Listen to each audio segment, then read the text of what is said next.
السلام علیکم ورحمۃ اللہ۔ الصلاۃ والسلام علی رسول اللہ صلی اللہ علیہ وآلہ وسلم۔ قل هو اللہ احد اللہ الصمد لم یلد ولم یولد ولم یکن لہ کفوا احد۔ ہم اللہ کی ایسی تعریف بیان کریں کہ اللہ تعالیٰ خوش اور راضی ہو جائیں۔ اللہ تعالیٰ کو سب سے زیادہ پسند اپنی تعریف ہے۔ اللہ تعالیٰ تمام جہانوں کا بادشاہ ہے، وہ بادشاہوں کا بادشاہ ہے اور سب تعریفیں اللہ تعالیٰ کے لیے ہیں۔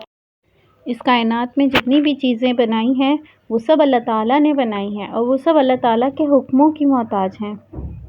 ہر چیز میں اللہ کا امر ہے، ہر چیز میں اللہ تعالیٰ کا حکم شامل ہے اور اللہ تعالیٰ کے حکم کے بغیر پتہ بھی نہیں ہل سکتا۔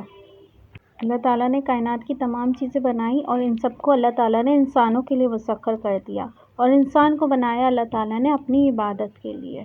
جب کوئی چیز بنائی جاتی ہے اور ہم اس کی تعریف کرتے ہیں تو در حقیقت ہم اس کے بنانے والی کی تعریف کر رہے ہوتے ہیں۔ تو اس کا مطلب ہے تمام تر تعریفیں اللہ تعالیٰ کے لیے ہیں، کیونکہ اللہ تعالیٰ نے ہی تو ساری دنیا بنائی ہے۔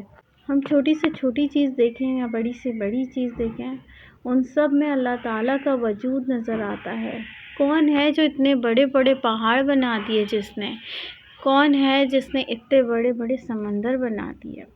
اور اتنا پانی جو کبھی ختم ہی نہیں ہو رہا؟ کون ہے جو اتنے سالوں سے فصل اگا رہا ہے؟ کون ہے جو ہماری تمام ضرورتیں پوری کر رہا ہے؟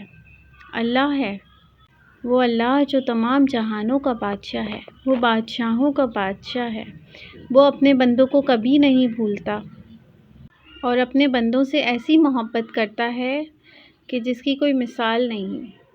اگر تمام سمندر کی سیاہی بنا دی جائے اور تمام درختوں کے قلم بنا دیے جائیں اور اللہ تعالیٰ کی تعریف بیان کرنے لگیں تو لکھتے لکھتے تمام سمندر کی سیاہی ختم ہو جائے گی اور تمام درختوں کے قلم ختم ہو جائیں گے، پر اللہ تعالیٰ کی تعریف ختم نہیں ہوگی۔ پھر اللہ تعالیٰ اتنے ہی اور بنا دیں، پھر بھی اللہ تعالیٰ کی تعریف ختم نہیں ہوگی۔ غرض کہ تمام تر تعریفیں اللہ تعالیٰ کے لیے ہیں۔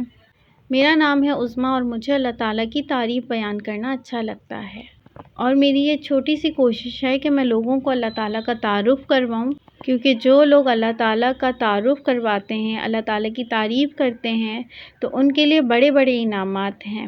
اور جب سے میں نے نور کے ممبروں کے بارے میں سنا ہے کہ قیامت کے دن کچھ لوگ ہوں گے جو نور کے ممبروں پر بیٹھے ہوں گے اور وہ نبیوں کی مہر سے خالی ہوں گے، لیکن کون ہوں گے وہ لوگ جو دنیا میں اللہ تعالیٰ کا تعارف کرواتے تھے، اللہ کے بندوں کو اللہ سے ملاتے تھے، جو اللہ کے لیے تبلیغ کا کام کرتے تھے، اللہ کی محبت میں اللہ کا ذکر کرتے تھے۔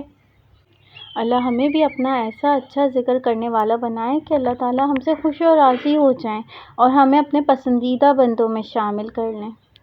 فرماتے ہیں اگر کوئی بندہ سمندر کے جھاگ کے برابر بھی اپنے گناہ لائے اور ایک دفعہ کہے یا اللہ میری توبہ، تو اللہ تعالیٰ اس کے تمام گناہ معاف کر دیتے ہیں۔ نہ صرف معاف کر دیتے ہیں بلکہ ان سب کو نیکیوں میں بدل دیتے ہیں۔ فرماتے ہیں جو اللہ تعالیٰ کو یاد کرتا ہے اللہ تعالیٰ اس کو یاد کرتے ہیں۔